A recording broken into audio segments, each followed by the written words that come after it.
नमस्कार बच्चों, आज के इस वीडियो में हम डीसी मोटर के 3 पॉइंट स्टार्टर के बारे में डिटेल में स्टडी करेंगे।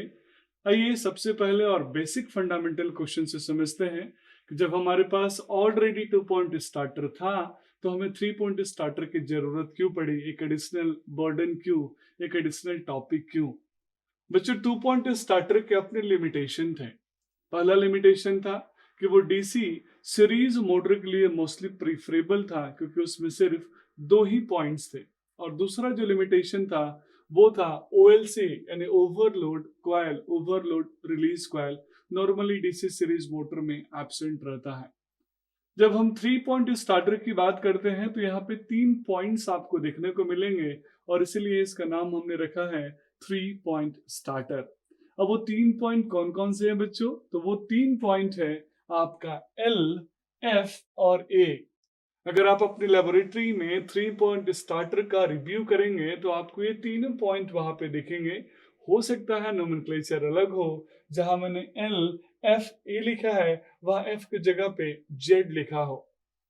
बच्चों, यहाँ एल एफ ए क्या है आप ऑलरेडी जानते हैं। ए टर्मिनल आर्मेचर के कनेक्शन को रिप्रेजेंट करेगा, एफ टर्मिनल या जेड टर्मिनल फील्ड के कनेक्शन को रिप्रेजेंट करेगा, और जो एल है वो आपके सप्लाई यानी लाइन वोल्टेज के पॉजिटिव टर्मिनल को रिप्रेजेंट कर रहा है। बच्चों, यहाँ सबसे इंपॉर्टेंट क्वेश्चन ये बनता है कि यहाँ पे 3 पॉइंट की जरूरत क्यों पड़ी। तो आप आसानी से इस डायग्राम को देख के ही समझ सकते हैं कि 3 पॉइंट की जरूरत क्यों पड़ी। क्योंकि यहाँ डीसी संट मोटर है, डीसी कंपाउंड मोटर है, तो डीसी संट और कंपाउंड मोटर पे हमारी जो फील्ड वाइंडिंग होती है वो आर्मेचर के संट में कनेक्टेड होती है। अगर सिर्फ संट है तो सारे फील्ड वाइंडिंग के टर्न संट में कनेक्टेड होंगे, और अगर कंपाउंड है तो आप जानते हैं मिक्सअप में कनेक्टेड होंगे लॉन्ग शंट और शॉर्ट शंट के अकॉर्डिंग।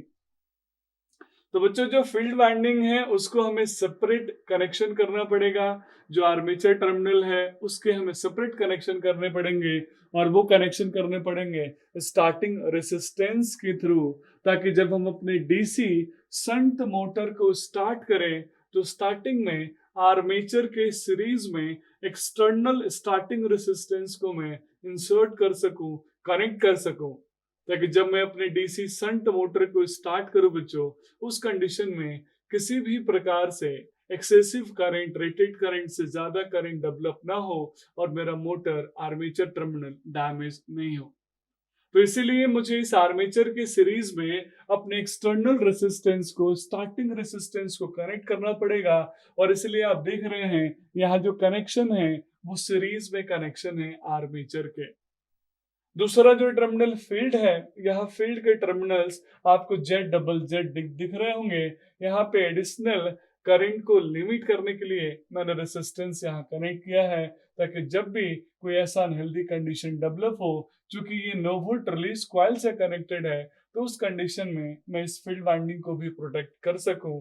इसीलिए मैंने एक्सटर्नल रेसिस्टेंस RH इसके साथ कनेक्ट किया है। ध्यान दीजिएगा बच्चों, यहाँ पे ऑफ पोजीशन है यानी स्टार्ट पोजीशन है और ऑन पोजीशन है। वैसे तो मैं 2 पॉइंट स्टार्टर में इन सभी पार्ट्स के बारे में डिस्कस कर चुका हूँ, लेकिन फिर भी एक बार क्विक रिव्यू हम कर लेते हैं।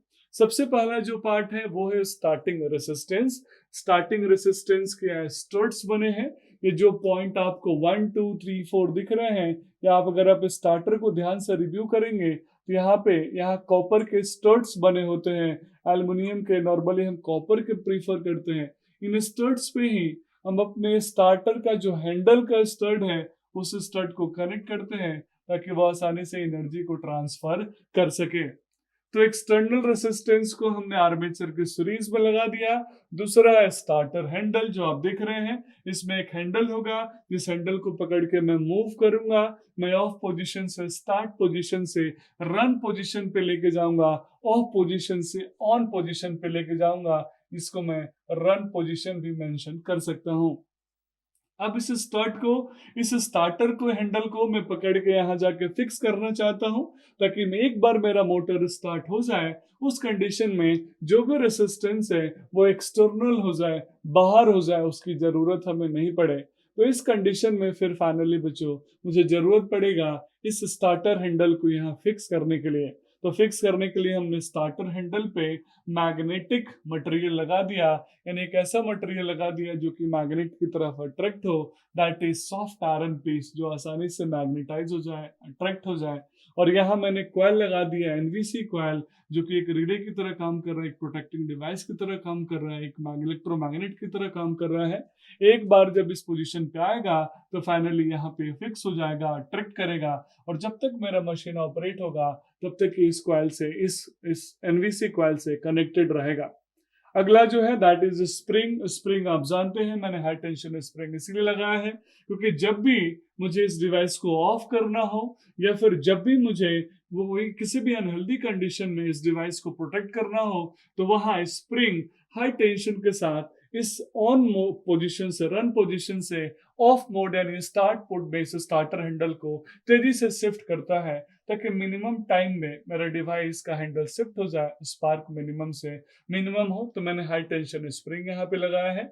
ओएलसी coil means overload release coil या ओवरलोड कॉइल।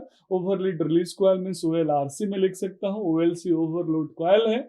जब भी मेरे मशीन के अंदर अपने रेटेड लोड से ज्यादा लोड आएगा या फिर अनहेल्दी शॉर्ट सर्किटेड कंडीशन आएगा, उस कंडीशन में बच्चों यहाँ से आप देख रहे हैं मेरे पास लीवर के थ्रू ट्रायंगुलर आयरन पीस है। इस लीवर के थ्रू ये ऑटोमेटिक ट्रिप करेगा और जैसे ही कनेक्ट होगा हमारे इस कॉइल को शॉर्ट कर देगा, और जैसे इसको शॉर्ट करेगा उस कंडीशन में डी एनर्जाइज्ड होगा, और इसके डी एनर्जाइज्ड होते ही मैग्नेटिक फील्ड खत्म होगी। तो जो मेरा हैंडल यहाँ पे, जो स्टार्टर हैंडल कनेक्टेड फिक्स है यहाँ पे, वो फटाफट स्प्रिंग की हाई टेंशन की वजह से ऑफ पोजीशन पे चला जाएगा, स्टार्ट पोजीशन पे चला जाएगा। तो अनहेल्दी कंडीशन में जितने क्विक रिस्पॉन्स के साथ मैं अपने मशीन को ऑफ मोड में लेके जाऊंगा, स्वाभाविक है मेरा डिवाइस, मेरा आर्मेचर और फील्ड वाइंडिंग उतनी अच्छे से प्रोटेक्टिव होगी, उतने अच्छे से प्रोटेक्ट होगा।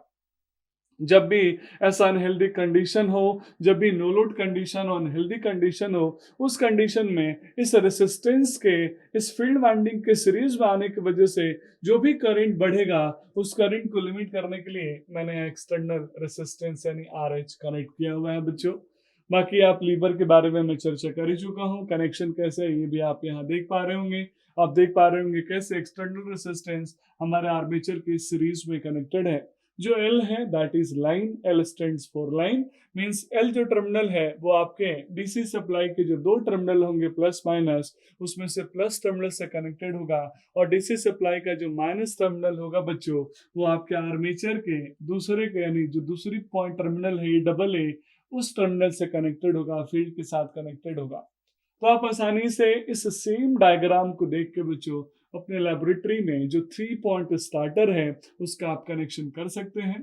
आप प्रैक्टिकल आसानी से परफॉर्म कर सकते हैं और देख सकते हैं कि कैसे DC shunt motor and compound motor, जहां पे फील्ड वाइंडिंग हमारे आर्मेचर के शंट में कनेक्टेड होती है, उस कंडीशन में मुझे मिनिमम 3 पॉइंट की जरूरत पड़ेगी, मुझे 3 पॉइंट स्टार्टर की जरूरत पड़ेगी। और यही रीजन है बच्चों कि हम 2 पॉइंट स्टार्टर को नॉर्मली डीसी शंट मोटर या डीसी कंपाउंड मोटर में प्रीफर नहीं करते हैं।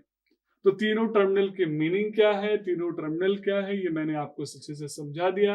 यहाँ प्लस माइनस है आपके जो मेन सप्लाई है डीसी सप्लाई को, उसका कनेक्शन कैसे करते हैं वो भी मैंने आपको समझा दिया।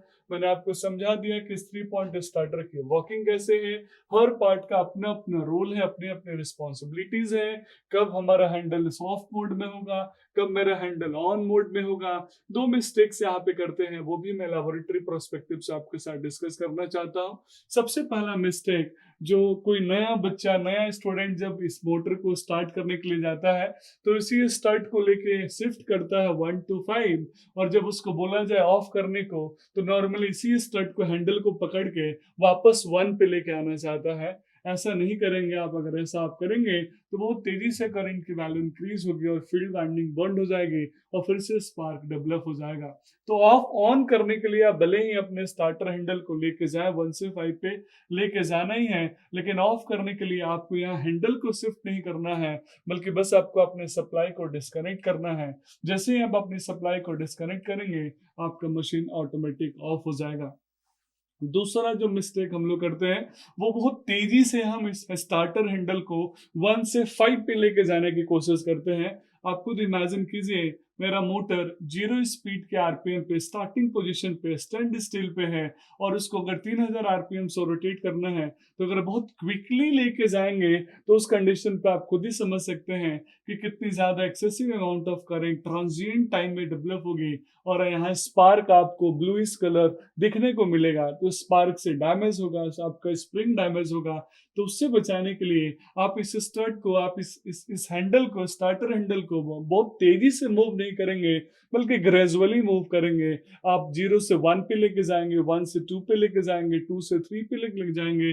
और आप प्रैक्टिकली इसको महसूस भी कर सकते हैं कि जैसे जैसे आप इस स्टड को शिफ्ट कर रहे हैं, जैसे जैसे हैंडल को शिफ्ट करेंगे, वैसे वैसे करंट की वैल्यू इंक्रीज होगी। और करंट की वैल्यू इंक्रीज होने की वजह से आप सुन सकते हैं कैसे आपके मोटर का साउंड चेंज हो रहा है, क्योंकि उसकी स्पीड इंक्रीज हो रही है। तो काफी इंटरेस्टिंग और practical day to day life में यूज होने वाला स्टार्टर है, जिसके बिना हमें अपनी डीसी मोटर को, डीसी शंट मोटर को, डीसी कंपाउंड मोटर को कभी भी स्टार्ट नहीं करना चाहिए। अगर आप गलती से स्टार्ट करते हैं तो 99% केस में आपके आर्मेचर की winding due to high starting current damage हो जाएगी और आपका मशीन डैमेज हो जाएगा। That's all about this video. Thank you so much.